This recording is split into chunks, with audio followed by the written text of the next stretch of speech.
Nasruddin or Mullah Nasruddin is historically said to be not just a character in Sufi stories, but himself a renowned Sufi.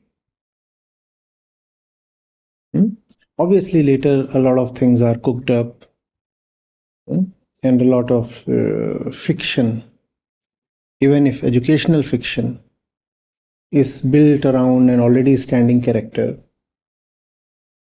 But there is some evidence that Mullah Nasruddin is actually historical.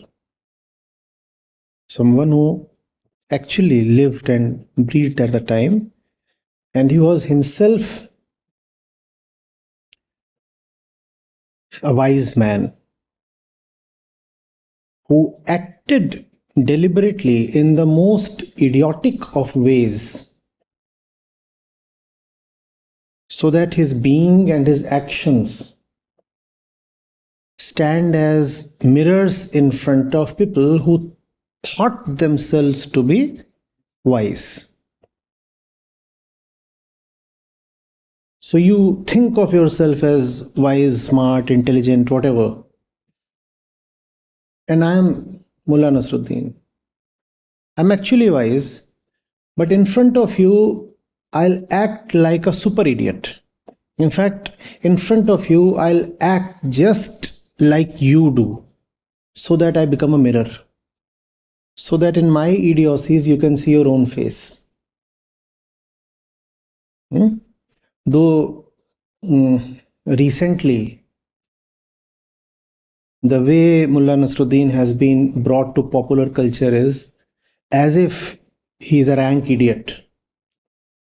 He is not a rank idiot. If you go to Sufi literature and their history, you will discover that he is a wise man. He is a wise man among idiots. And therefore, he deliberately says things that shock idiots, rather shock the idiocy out of idiots. And he'll not say something very deep or classical, scholarly. He will just say or do something that you do.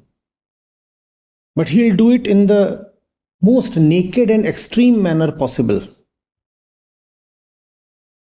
When you do the same things, you dilute them or you ornament them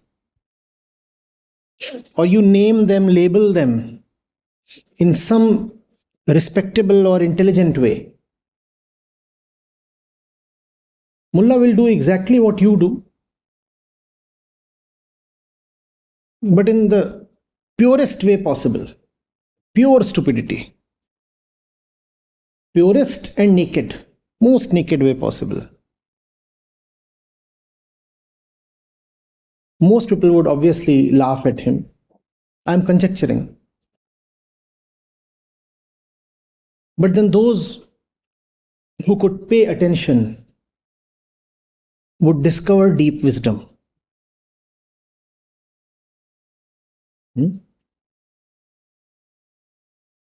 When it comes to global wisdom literature, Idris Shah has been one of my favorite authors. Not one, not two. There are dozens of books by him.